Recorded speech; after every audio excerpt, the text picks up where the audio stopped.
Welcome to the She Did It Her Way podcast, where it's all about making the ultimate leap from your 9 to 5 and building a business and life you love, all while doing it your way. I'm your host, Amanda Boleyn. Let's get started. Fabulous. Oh my gosh. Welcome back. She Did It Her Way listeners to another episode of the She Did It Her Way podcast. If you're watching this on YouTube, then you can clearly see my background. But if you're not, I'm in my closet. We just moved and here we are recording. So we're going to make the best of it. And I'm so excited to welcome Ashley Kirkwood to the show. She is a successful attorney and owns an innovative subscription-based law firm, Mobile General Counsel. Her firm has landed and negotiated several multi-six-figure licensing deals and corporate contracts. After being consistently asked how her company landed such deals, she launched the Speak Your Way to Cash brand. Ooh, I love this. Speak Your Way to Cash is one of the most unique and successful speaker training programs on the planet. Speak Your Way to Cash programs teaches speakers how to start at the top of their speaking market with a 5 or 6 figure corporate speaking offer. Her book, Speak Your Way to Cash, launches at the end of the year. Check out more about Ashley and her programs at speakyourwaytocash.com, which, by the way, Ashley, I love that. And I'm so excited to unpack that. So thank you so much for being here on the She Did It Her Way podcast. Yeah, I'm super excited to talk about that. I love my businesses and what they've afforded me to do and how they've helped me to impact people both internally with our employees and team members and externally as well. Oh, so amazing. Okay. Well, what I like to do in fashion of the She Did It Her Way podcast is kind of back up a little bit and kind of take us through your journey of becoming an entrepreneur, because so many of my listeners and watchers are in this stage that maybe they're either thinking about launching a business or they have and they're side hustling, or maybe they've also just recently made the leap. So talk to us about what your journey and story looked like for that. Yeah. Okay. So I guess I'll give you the short version. I never thought that I would totally leave corporate and do my own thing, because I was one of those people that I like certainty. I liked knowing that if I did A, B, and C, I would get D. I liked progression. I liked, recognition. I liked all of that. So I was like, okay, corporate is the way to go. I love corporate. I just wanted to figure out how to make more money in corporate. So once I learned the art of salary negotiation, it was very easy for me to make money as a corporate professional. So by the time I left, I was at $300,000 salary, well under 30. I was probably like 25, 26. And I had negotiated a 6-figure raise. So I was already at 200K and I had negotiated a $100,000 raise at another company. So I was like, you can't tell me I'm leaving. I'm staying put. Okay. I am good at this. So I got there and I just it was like horrible bosses, like the video. And the woman that recruited me for years and everything just was not who I thought she'd be as an employer. She was just way better as a mentor, if we're being frank. And sometimes that dynamic isn't the best. So once we started working together, it just wasn't a good fit. And I'm like, okay, if they'll pay me $300K on my own this early in my career, I definitely am worth millions. So I think the first step for me was hyping myself up. Okay, no, don't let them pay you this money and keep you here. They don't own you. You can do whatever you want to do. And so the first step was telling myself, whatever they're paying me, I'm worth 1,000,000 times more, because no one does anything that's not totally self-interested in the corporate space. We're in a capitalist country. If people are paying you a lot of money, it's because you're worth a lot of money. It's not because they're being nice. Let's just be real. Yeah. So I'm like, all right, cool. So now I can leave. And I literally just left. I didn't have a plan. I didn't have, oh my gosh. It's crazy. I didn't have any of that. Now, what I had done while working there is I've always been big on, and for those in corporate, listen in. I've been really big on building a brand. So even though I was in corporate, I was literally putting myself up for awards in national publications. I had a YouTube show where I invested a ton of money and had production level quality YouTube videos. It's still up. It was called Passion, Purpose, and Paychecks. And I would interview entrepreneurs who'd left their jobs to do something they were passionate about. They were paid well, and they would share their journey and their financial figures. So not just oh, I'm an entrepreneur, I live on my own, but how much money are you making? So they would share all of this on my YouTube show. And because I was working, and this is the beauty of having a good job, I had producers who used to work on the Steve Harvey show and NBC Universal that I paid to produce the YouTube show. We had a professional videographer. We had hair and makeup and call times and cue cards. And it was everything, because because one of my goals was to be Oprah. I was like, I want to have my own talk show. So I realized, even though I was in corporate, I was working full time. I'm like, okay, there's something else I want to do. I don't know how to monetize it, but I don't know what to do, but I know that I can't do anything. Like I can't just be stagnant. So that was my way of showing the universe and God, like, I want more. And I'm going to put my own money where my mouth is and invest in myself and doing this YouTube show to the best of my financial and physical abilities, like 5 a.m. call times. Like it was a lot. So I did have that. And from that, I built a brand. But people still knew me as a lawyer. They didn't know they could actually do business with me because I wasn't selling anything. I was just connecting and meeting people. And so when I left, I was like, okay, what do I know? I know that I can speak. I was a trial lawyer. I know that I can write. I had wrote a book while I was in corporate called The Law School Hustle, all about my journey becoming an attorney. Because I almost filled out of undergrad, but then graduated top of my class from Northwestern Law. So that whole story I packaged in a book. I did that. I had the YouTube shows. I'm like, all right, we're going to just sell this book and we're going to start speaking while I build my own law firm. Because I still saw law as the primary way of making money at the time. And the speaking just really took off, but I knew law and it was still comfortable for me. So I had a law firm and I was representing businesses, getting them ramped up. But it took 6 months for my law firm to start generating revenue, like any revenue. But in the last 6 months of my first year in business, we generated over $100,000 of revenue. Then we grew 400% the next year. And then we kept growing 400% the year after that. So we had a really good momentum of building, and that was built primarily on speaking and landing speaking contracts in addition to like legal contracts that were in that 5 or 6 figure mark. Okay, so many things that I am writing down. I love it. Be your own hype person, get yourself hyped up about you. And I think that is such a great lesson and a reminder, because sometimes, and I've been guilty of this, that we look outside of ourselves to get that validation that our dream and our passion is either worth pursuing, or B, it's like validated, right? When really, if we can get ourselves in the hype space, then that we just need to keep ourselves in the game and stay focused on that. I like that you mentioned, you looked at skills transfer, or like transferable skills. So what do you know really well? What do you enjoy, to be able to bring that into the arena in order to create this monetization and or like create the brand with it? And you mentioned like the first 6 months of the law firm, there was zero revenue. And then at the 6-month mark, it was like boom. And it reminded me of this like 0 to 1 idea, where anything that you do, the 0 to 1's usually always the hardest, because you're still carving that space for something that you've never necessarily done before. And it's so easy to give up when we don't see a physical manifestation of our efforts.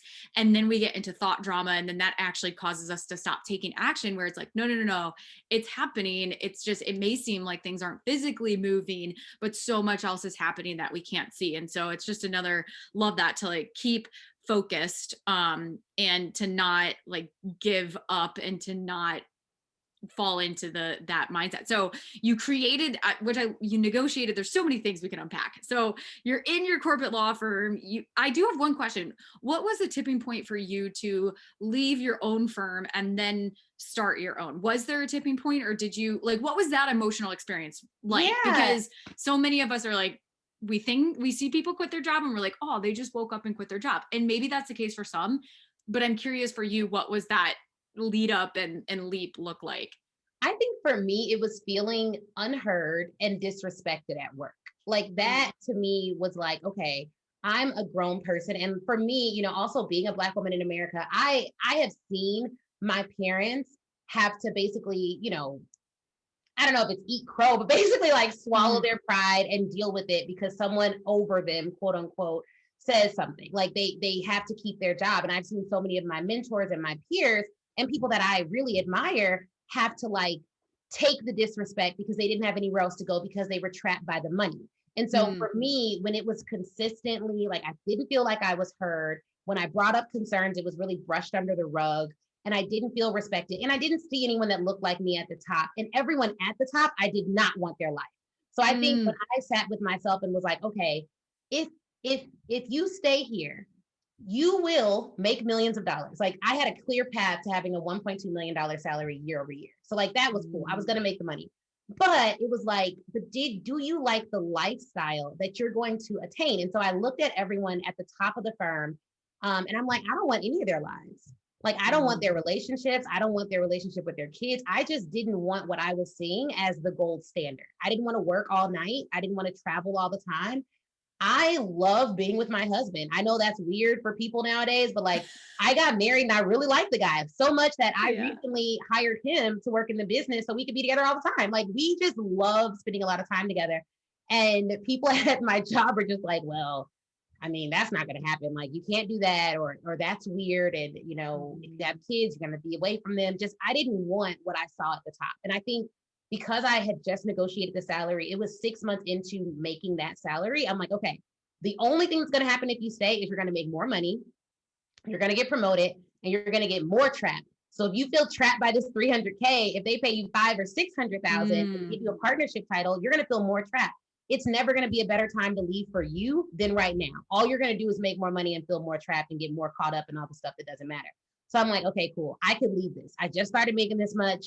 I could leave it because I haven't gotten too caught up in it yet. We bought a really reasonable house. The only thing we spend a ton of money on is travel. Like that's when we drop a lot of money. But other than that, we're pretty modest. Like I don't have a Benz or anything. Like I just, everything was pretty modest. Like it was like, all right, modest car, modest house, lots of money on travel, but that's okay. So yeah. I didn't like the disrespect, but more importantly, after getting out of my emotions, I'm mad, I'm disrespected. I had to take a moment and say, okay, outside of the disrespect, because this could change. Your boss could change. You could go to a different department. Do you want the life of the people who they're touting as the best of the best here? And when the answer was no, I knew I had to make a change. Mm-hmm. So many good things. You won the not wanting to be trapped, right? And I think that sometimes we could get in the mindset of when we make a certain amount, let's take the 300,000, our brain might go to scarcity and think, oh my gosh, I'm never going to make that again. Like this is it. Right.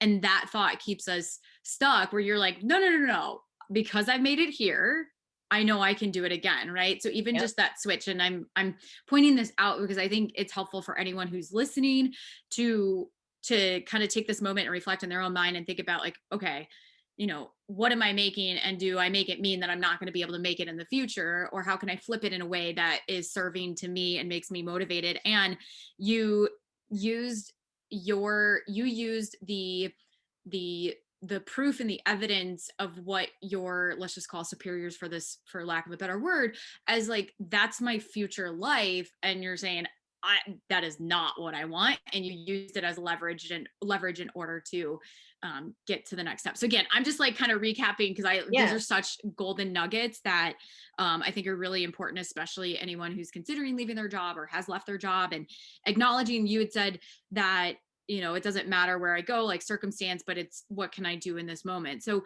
you left your own firm, took off. And then from a chronological just timeline standpoint, what year was that? 2018, August of 2018 is when my firm started. Amazing. And then when was the point? So talk to us, you had your firm and then you started Speak Your Way to Cash. Like at what point did you realize you're like, okay, there's something here. Now I'm going to teach other people how to do the same exact thing? And tell us a little bit more about that offer. And then we'll dive into kind of that journey as well. Yeah, I think Speak Your Way to Cash formally started January of 2019. I think. And I say think because it really was so organic that I don't remember. I know the LLC was like January 2019. Yeah. But I'm not sure because right when I left my firm job, the way that I made money between the 0 to 6 months that the law firm was making money was solely on speaking. So I had to bulk sell my book and go to colleges and create a book tour for myself so that I could get some money in the door while my law firm brand was building. And sometimes when you start a business like a law firm or an accounting firm or anything that's specialized, people don't automatically trust you. They have to get to know you. And so that brand building just takes time. And it was 6 months of like live videos every day, talking. Like it was a lot that I did in that 6 months, like scheduling all my posts out. They looked horrible. I kept them up. You can go back and look on my Instagram. They look so bad, like doing weird photo shoots. Like just posing and with a book, like, I am a lawyer, I am smart, like I did all the things, but I knew that even if I did the wrong things, if I did them consistently, it would pay off. So my strategy was like, be consistent all the time. And that's huge too. Like, it doesn't matter, okay, if it's quote unquote wrong, what you found was the consistency. And I think that sometimes our brain gets so caught up and it has to be right, it has to be perfect. And it's like, no, just show up and commit to doing it every single day. So anyway, please continue. Sorry. Yep. And you'll learn from that. You'll learn from that. You'll learn like, okay, I'm talking to a lot of people, but they're the wrong people. Because I can tell, like, what are they saying back to me? Okay, this isn't who I want to attract. What language am I using that's attracting people without a budget? That's attracting people who are going to default on their payment plans. I was telling someone the other day when the business first started, the firm, we had 33% of people that would like default on their payment options. And last year we got that down to 3%. I think we may have had one person that defaulted, and it was all about qualifying language and systems and just stuff like that. Though you don't learn until you actually do it. Or if you hire a coach who's already done it, but you have to actually do this stuff to get it right. So the speaking was always a part of me, but when people started asking, how did your firm grow so fast? Or how did you land this contract? Or how did you get, Pfizer as a client? Or how did you get Blue Cross and Blue Shield as a client, as a small business? I was like, oh, okay, I'm just going to start. My thinking was not to be a coach, because I was like, I don't know about this coaching space. So it was like, all right, let me just start a podcast where I interview a lot of other speakers. I tell my story and we go from there. And then people were like, well, we want to hear more about what you're doing specifically, because before law school, I had a sales background. So I did corporate in-house sales and I've done over 20,000 sales calls in my career. Wow. So I learned a lot about selling. And so I was like, okay, well, I'll do one event. And I did one event and it sold out really fast. I'm like, okay, well, I'll do another event. So I did another event, and then people were like, well, can you just coach us? And I'm like, I don't really know what that means. Like, what do you, because it's not like in the corporate space, we say consultant. So in the online space, everyone's a coach. So it was like, okay, let me figure out what you all mean by that. And I'm like, okay, you mean show me how to do it and do it with you and teach you. I can do that.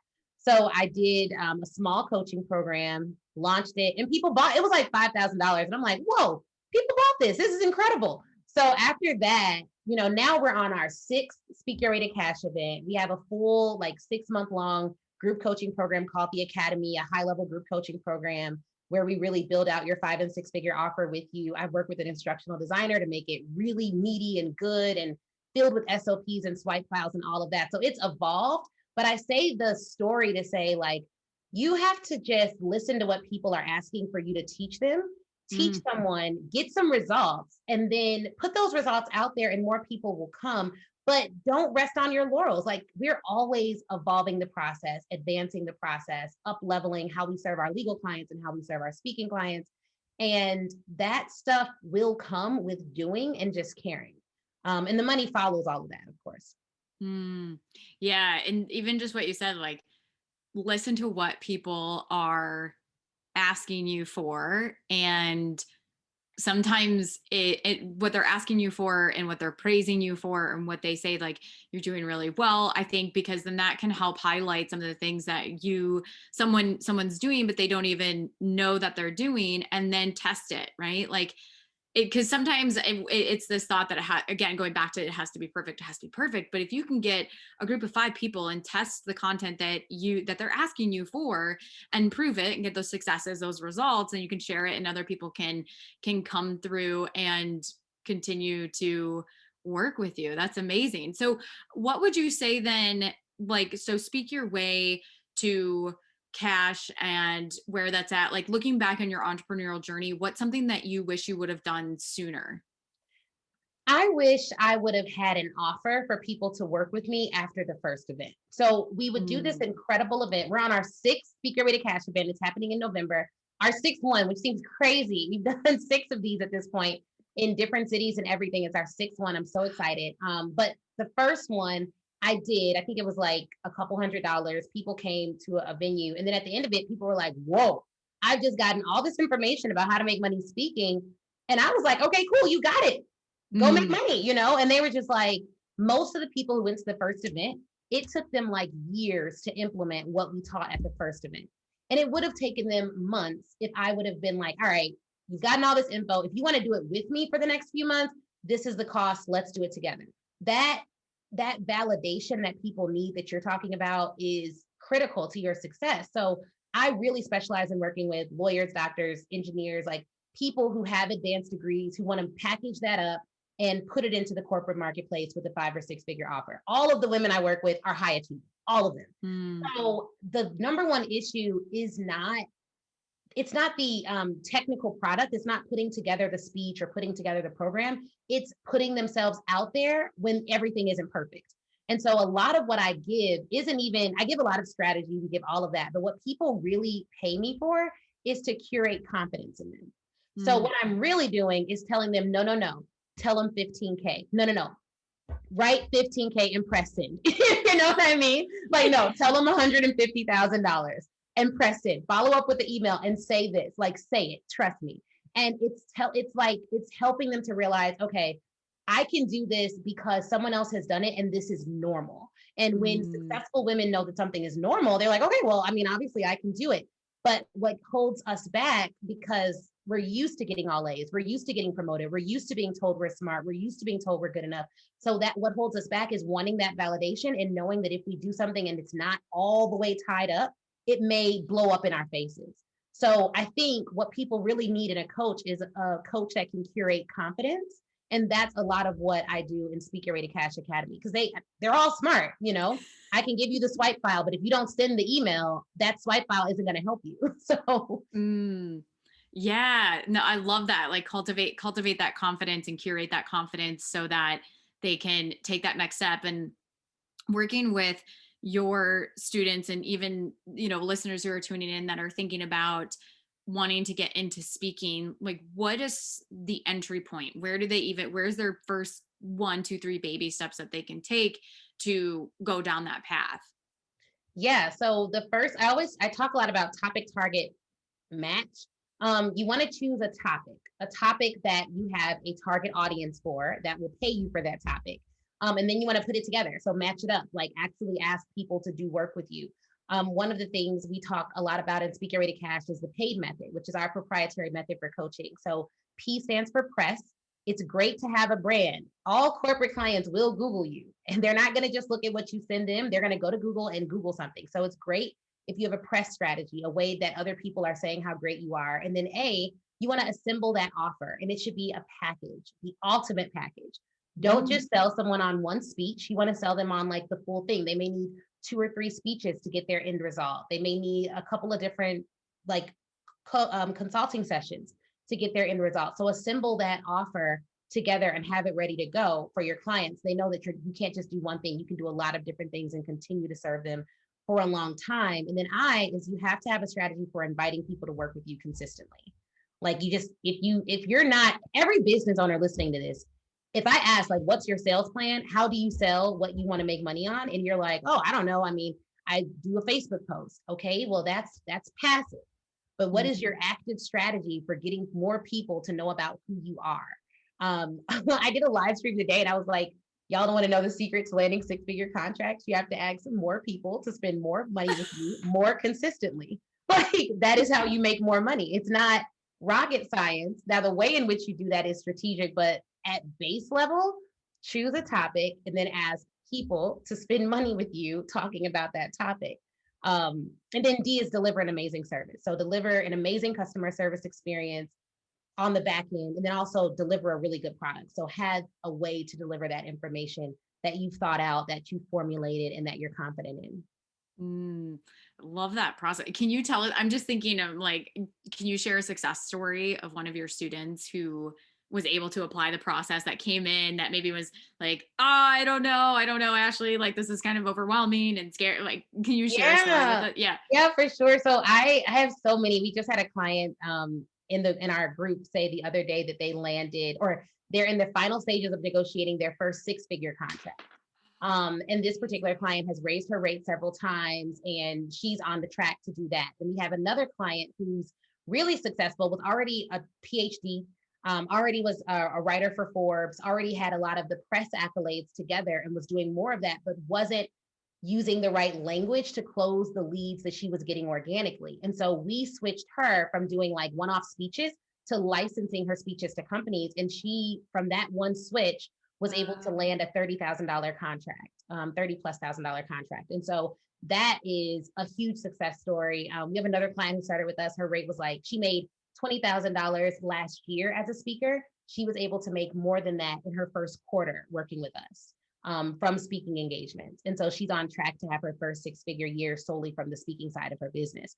So speaking consulting side of her business. So like we have a lot of stories like that. But what I find interesting is these clients were already, in my mind, very successful.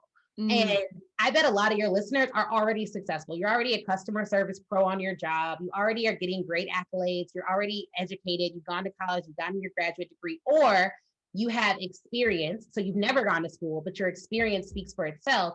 And all you need to do is package it in a way that you're comfortable selling that package over and over and over again, but not in a laborious way. But like you're comfortable selling this package to a lot of different people and making money off of it. And that's really what we help people to do. Yeah. What about, how is the speaking changed or the landscape at the start of COVID, and how has that evolved in the past year? I'm just so curious as to like what that transition looked like. Yeah. Oh my gosh. So when COVID first hit, as confident as I am, I literally had a moment that was like, this is it. I should have kept my job. Like, this is it. This is it. You're like, here it is. It was like with it. Yeah, I was like, here it is. This is what everyone tells you when you start a business. You don't count the cost. This is what could happen. And so like, I think the first month of COVID, within 2 weeks, we lost 30K in contracts. It was ridiculous. And I was like, oh my gosh. And we were gearing up to go to Tennessee for an engagement when it happened. And I was 8 months pregnant. So COVID happened. I was very pregnant. I was just gearing up to do all of my final speeches so I could take my maternity leave. So my speaking money was like, all right, cool. I'm gonna go get all these engagements, do this speaking, and then I'm gonna take 6 months of maternity leave. No, COVID happened. We lost all the contracts. And then something pretty cool happened. Everything went virtual and all of the engagements came back. So after 6 months, people were like, okay, this is the new world. We can't stop moving forward. We can't default on all of our contracts. And we started pitching more clients to do stuff virtually. So I was able to do more engagements. And because it was virtual, I was able to make more money because I would tell them, all right, I'll do it live for this rate. But if you want 30-day access to review the training over and over again, you have to do an annual or a quarterly licensing fee from me. So from every virtual engagement, I was getting some passive income from them licensing it out. And we ended up making way more money than we would have made had COVID not happened on the speaking side, because virtual, I could do 10 engagements, you know what I mean? And it's all virtual, and then it's already recorded without me having to pay a videographer or any of that fancy tech stuff I was doing before. And we were able to license it. And so it became like good for business on that end of it. But mentally, I think COVID has just been extremely draining. Just like making all the decisions, and can you travel, and is it safe, and is it not safe, and are they vaccinated, are they, like all of the other things that go along with it has made it so draining. So for my clients who do anything with mental health, they have been able to do really well during this time, helping people navigate the mental exhaustion that is this pandemic that we're kind of still in. So I think in money wise, all the money came back 10x, which was a blessing, but it was still very hard, like mentally trying to figure that all out. And I had my baby May 5th. So it was like my baby shower was canceled. I couldn't see family. We couldn't have help. And I'm all about help, like all about help. So okay. I'm going to mark that because I'm going to ask you that question. Then. I am like help queen. I literally, my baby shower was like, would you like to bring food to help her out when the baby comes? Okay, sign up here via this link. You can select of these options what you would like. Like literally, we had planned it out. I had hired a doula. I was like, I'm not about to be stressed out doing this whole mommy thing. So yeah. Okay. Yeah. I love all that. About help. So when all that went away, it was like, what is this? That is so good. Well, so let's, I had a question then. When you transitioned from in-person to online, how did you decide? I think you mentioned the pricing kind of changed, right? How did you make the decision about, okay, this is what it would have been if I was in person versus now it's online. I don't have to leave my house. I don't have to spend time in traffic / get on a plane / be in a hotel away from my family. Like, how did you go about calculating that? Yeah. So I just wholesale raised all my rates. Like I was literally like, I think I was at I was under 10,000 before the pandemic, and now our starting conversation rate, not what we charge, but our packages don't start lower than 15,000. And that was just the decision of, okay, if I'm going to do it virtual, it's more difficult for me to engage a crowd virtually. So we literally started hiring consultants and instructional designers and educators to make sure that we were able to do virtual presentations that were able to impact and engage people from diverse learning styles. Whereas in person, I'm able to see, if no one's laughing to the jokes, if no one's raising their hand to participate, if no one's engaged, because everyone's camera is quote unquote on in person. Whereas virtually, I have to incentivize the audience to be engaged, and it's technically way more draining for me. So we also raised our rates, and based off demand, we had to raise our rates anyways, because I never want to be super swamped. I'm big on, like, I would love 10 six-figure clients a year. Like, I really don't need $500, $2,000 clients. Like, that's not my goal in life. So we wholesale raised our rates. We beefed up our licensing packages, and we had really elevated conversations with our clients and let them know. We call them quarterly conversations. We're like, look, we want to work with clients who are committed at least for the next quarter. We are not working with one-time clients at this time due to demand. It just doesn't make sense. So all of our clients became longer-term repeat clients. Most of our contracts are at least a 3-month period. And all of that helped me with cash flow and just mental space and energy. So I think personally, your rate isn't based on your actual fixed cost. Your rate should be based on the value and the stuff that you're going to put into it to make sure they can deliver. But it also needs to be based on your lifestyle. So I don't think you should make your revenue goals absent your life goals. Like, how do you want your life to feel? How often do you want to work? How often do you want to see your kids? Do you want to be off every Thursday and Friday? How many employees do you want to have? Because that's a whole lot. Like, having employees is not, I don't think it's glamorous, but I don't like the stress of having employees personally. It's not my favorite thing to do. Hiring, firing, it's just not my favorite thing. So people online do like, oh, you gotta have a team. It's amazing. I think contractors are the best things in sliced bread.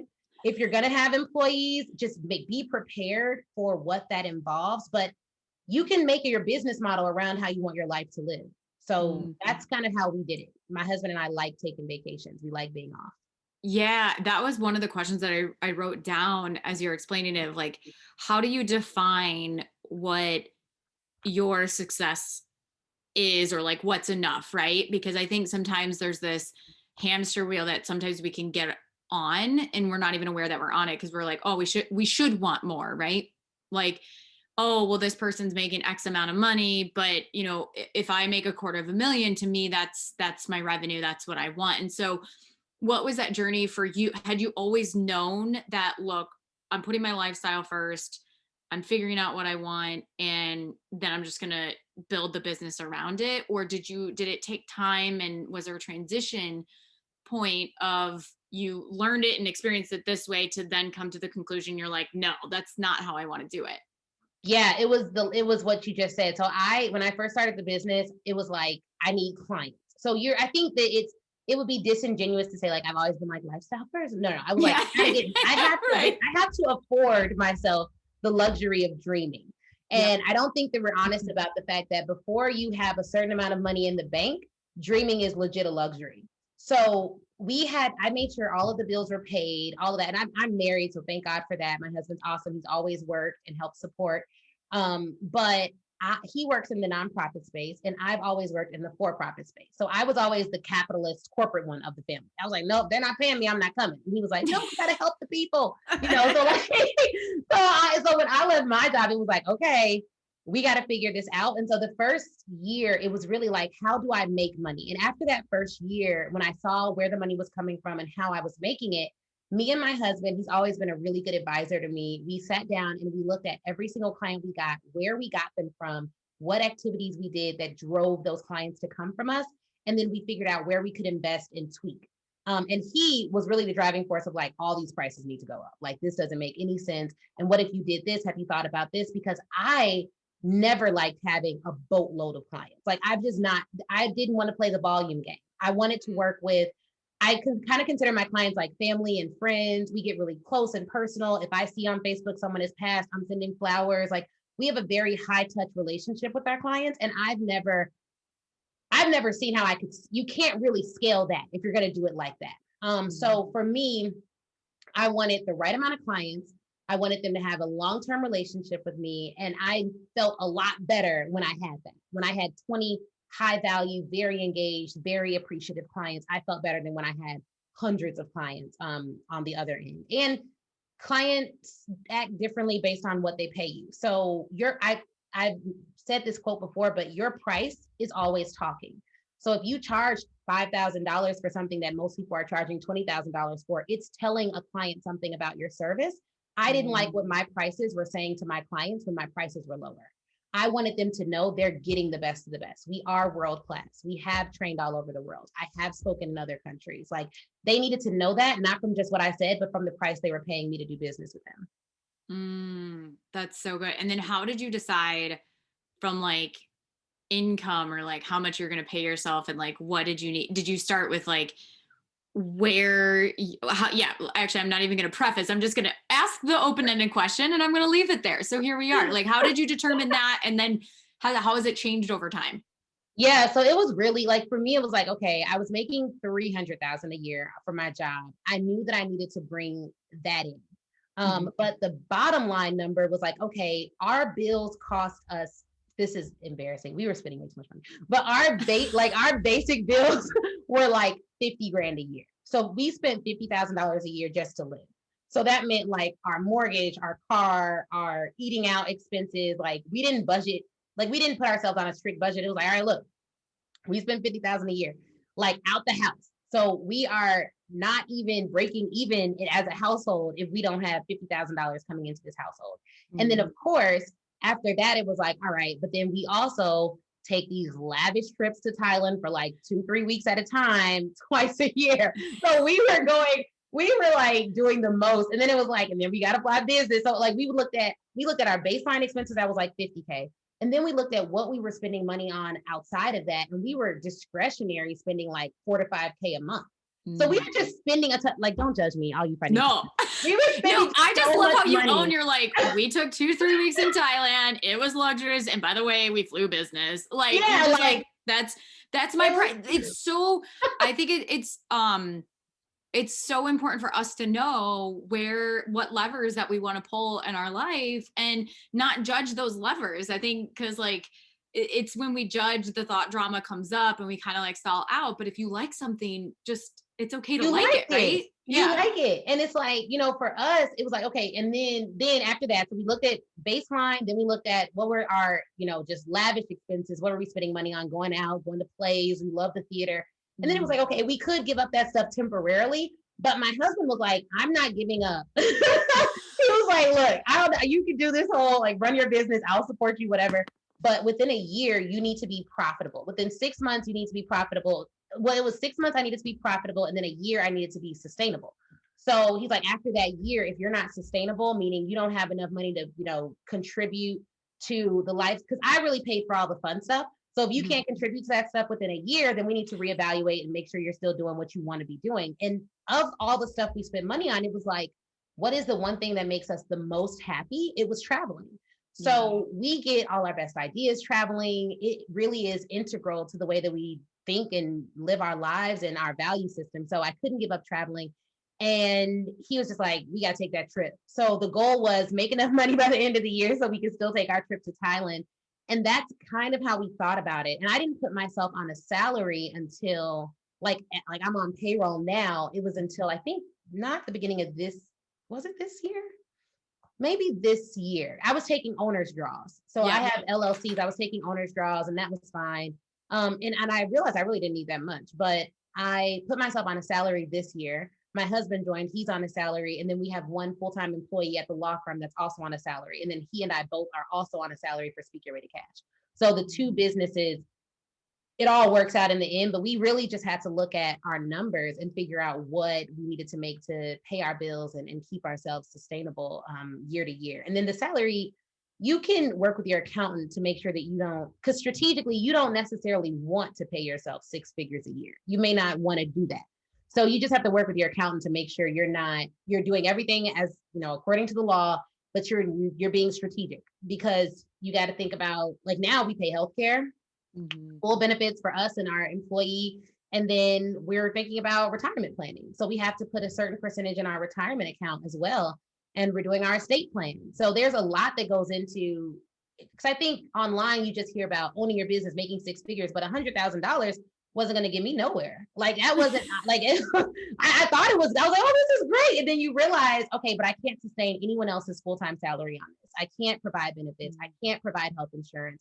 I have to be a seven-figure business, not so I can show off, but so that I can sustain the life that we had. And grow comfortably. Because I block off my calendar Thursday and Friday. I want to take 6 months where I'm on light duty next year, if not working at all. We like to travel every month, if we can't do every quarter. And now with COVID, obviously traveling has changed, but we wanted to be comfortable. And I really, really, really wanted to see my daughter grow up. So she's 1 year old now, and I was able to be there 100% for her and see her grow up. She just got a nanny, which I'm excited about. It's like childcare is like, oh my God, it's awesome. But the first year, because of COVID and everything else, we were just there. So I couldn't work crazy hours. Well, thank you for sharing that. I mean, it's so helpful. And to kind of go into the next question is the help in the outsource. So like, what are some things that you, big or small or whatever, that you outsource to give you back your time? Yes. So we outsource meals when we can. We had like someone that would drop off like healthy meal prep every week. And now we're working with this woman she's called the salad lady. So she drops off 2 or 3 really big, healthy salads with fresh herbs from her garden every week. So now I may have to make like a protein, but I don't have to make any of the sides, which is awesome. Nice. And then we outsource cleaning, and we also outsource laundry. So this is another perk of corporate. My corporate job had this benefit called alumni concierge services. And if you're an alumni of the firm, you can use the concierge at any time for anything. And these people are incredible. So I wholesale, I'm probably the one who uses it the most. Like I email them every week. I'm like, I would like laundry delivery in my area because I live in the suburbs, not city of Chicago. And it's hard. And anyone who lives in suburbs knows you do not get the same benefits as the city. Okay. So they literally researched all the laundry delivery services in my area. They research all our Airbnbs when we go and do like a road trip somewhere. They research everything. They find us like personal assistants, nanny services. Like they research everything down to dentists. I outsource all personal research, like for pediatric, like you can down to like, I want her to have a doctor that fits in this demographic within 5 miles of this area. And like, they give me a list of 10. So I research all personal research and I outsource that. And I'm looking to outsource a personal assistant, but I don't have one yet. I have like an admin for the business, but I'd love to have an in-person, someone who comes and like picks up stuff and gets things done. But currently those are some of the things that I outsource. And then in the business, we outsource a lot. Oh, I love it. I'm obsessed with like streamlining, outsourcing, optimizing, as the listeners who are tuning in know, because it's like my favorite thing ever. So amazing. Well, we are winding down, or what I like to say, landing the plane. And so just a couple of rapid fire questions for you. What is the best $100 or less purchase one can make in their business? Books. Any favorite book? Oh, I have so many. You can give more than one. That's fine. Okay. There is a book. Oh, okay. So Uncloned Marketing by Audrey Richmond is incredible. She's a marketing genius and a friend. And her book, even though we're friends, I read her book. Like literally I have the audio and the hard copy version. I probably have one here. So Uncloned Marketing by Audrey Richmond, and then Make It Rain by Ariva Martin. It's a really incredible book about landing press. And my first TV feature came after reading literally half of her book. So I love that book. It gave me the confidence to really go hard in pitching the press. I absolutely love that. And then there is another book by, I'm trying to think of his name, because it was the book that I read that was just so good. And I can literally, it's by Michael Port. Okay, so let me look it up so I can find his actual Is it title. The E-Myth? No. Not the E-Myth, but the E-Myth is really good too. It's really good. The E-Myth is a great book as well. I've read that one. But this one is about sales. It's a book by Michael Port about sales. And I don't know why.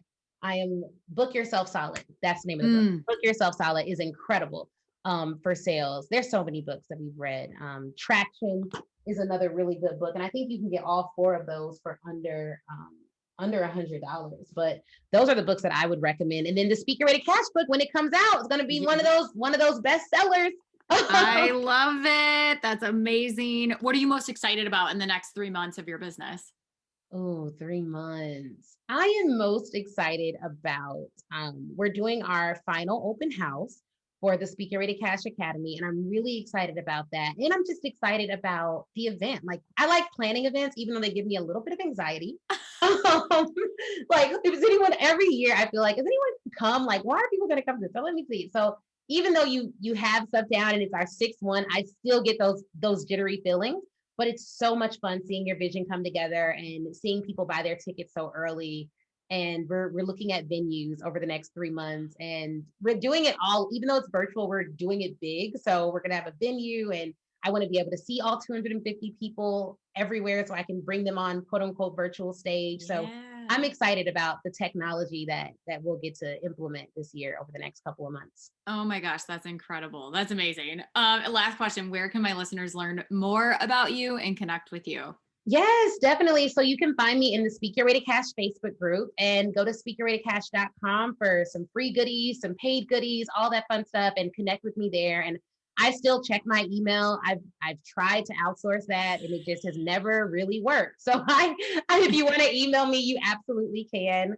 And it's just my name, Ashley at ashleynicolekirkwood.com. But yeah, so head over to speakyourwaytocash.com and check everything out and connect with me there. Amazing. If you enjoyed today's podcast episode, you can head on over to shediditherway.com, where you can access the entire vault of She Did It Her Way podcast episodes. And you can also access free trainings and resources all about how to make the ultimate leap from your 9 to 5. And if you enjoyed today's podcast episode, I would be so grateful if you headed on over to iTunes and left a review letting me know what you love about the She Did It Her Way podcast. Until next time, keep doing it your way.